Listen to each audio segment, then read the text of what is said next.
These are the largest species of sloth. He weighs about 10 to 12 kilograms.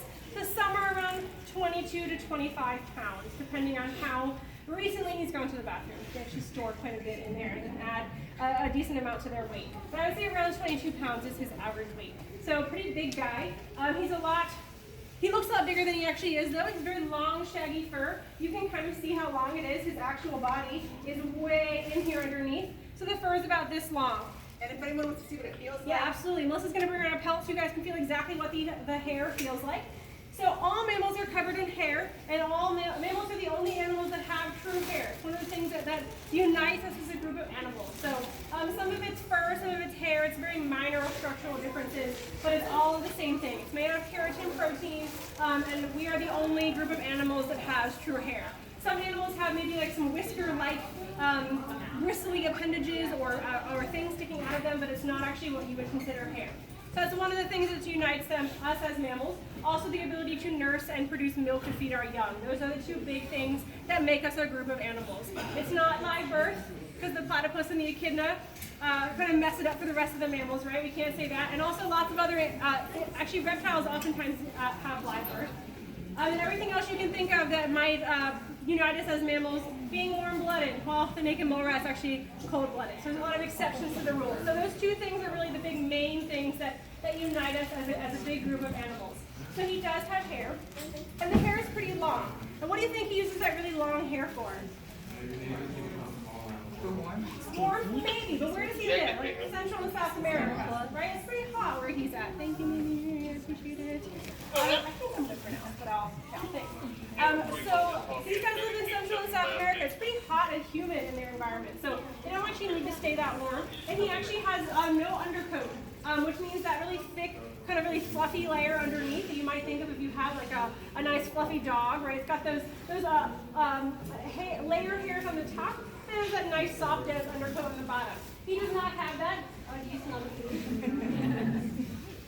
He just has that layer of overcoat. So he's really not going to stay particularly toasty. What else could he use that hair for though? Camouflage. Camouflage, absolutely. That's absolutely what he's going to use it for. So these guys, they have lots of natural predators. They are very slow moving. They're an easy target, nice big prey item. So lots of things might want to eat a sloth.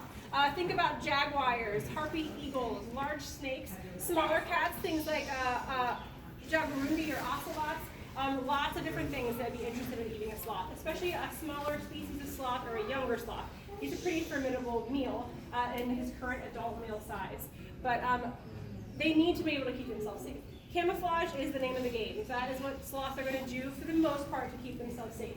This long, long hair, number one, is brown, right? And it blends in with the trees really well. And when they sleep, which is 22 hours a day, right? 21 to 22 hours a day, they're going to tuck their feet and their head inside like this, up against a branch. And they are going to camouflage and look just like a knot or just a little outcropping on the tree. It is very difficult to see sloths.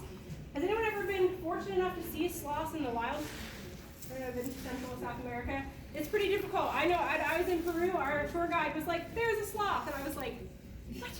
Where? And it just kind of looks like a termite mound or just a big knot on the tree. So that is their master camouflage. And in that nice long shaggy hair, the hair is actually grooved. It has little kind of divots in it. And that kind of traps with that blue-green algae in this very moist, humid environment that they're living in. And that algae really thrives and grows on the sloth's hair, and it helps to camouflage them even further. They look even more like bark on a tree. And that hair is also going to encourage lots of little microorganisms to come in as well. Little bacteria, all kinds of little insects, all kinds of stuff are living inside the sloth. So they kind of have their own little walking micro-ecosystem. And as you saw, we have monkeys in the exhibit, like to jump on them. Monkeys do naturally seek out sloths and will kind of dig through their fur when they find them and pick up all little bugs they can find. So that's why he doesn't necessarily mind the monkeys being on him. They do kind of provide a service where they're kind of picking through the hair looking for it. If a sloth does get found by, you're done with mango? You can try something else. Does get found by a predator, they're not completely helpless, right? But they're not going to be outrunning anything. A lot of people ask, like, do they always move in slow motion? You want to grape? Unsure. So the answer is no. They can move decently fast. This is not an animal that runs, right? They have to be upside down. Their muscle and skeletal growth is so that they really are never going to walk like this. They always are hanging upside down. You can see a perfect example of what his natural behavior is. This is how he always moves and locomotes around his space. So there's not going to be a particularly fast way to get away. They're also pretty heavy. So even if they could make really leaping, big motions, they're not going to want to just like jump to the next tree because they could pretty easily crash and fall if that branch wasn't really going to support them. So they are going to move pretty slow and steady to sort of make sure everything is very secure and that they don't fall from the very top of the canopy. So outrunning a predator, probably not the best idea. Chances are they're not as agile or as fast as their predator. So what they do if they get grabbed by a predator is they fight. And these sloths have a pretty nasty set of teeth. And if anyone knows anything about, usually when you look at an animal's teeth, it's a pretty good indication of what they eat, right? If you look at the teeth of a lion, you can kind of tell that animal probably eats meat. If you look at the teeth of a rabbit, you can tell that animal probably eats plants, right? So if your teeth are kind of square and meant for chewing up, kind of grinding up plant material versus very sharp, meant to be grabbing and digging into meat. So sloths, when you look at their teeth, it's a little bit confusing because they do have all these nice molars in the back for chewing, but then they have these really big canine teeth on the top and bottom. They are about 1.5 to 2 inches long, depending on the individual, and they are pretty nasty teeth. And they will use those to bite. So they're not using those to get to their food or eat anything. They're just using those as a last resort. If they get found by an animal, jaguar climbs up, grabs onto them, they're going to bite as that last resort, and they can do some pretty serious damage to try to deter the predator from eating them. Any questions so far? All right, so what does everyone know about sloths? And Kayla has a skull model, so the teeth that you were just Oh talking yes, about. those are the teeth. Yes, you can see those nice big teeth.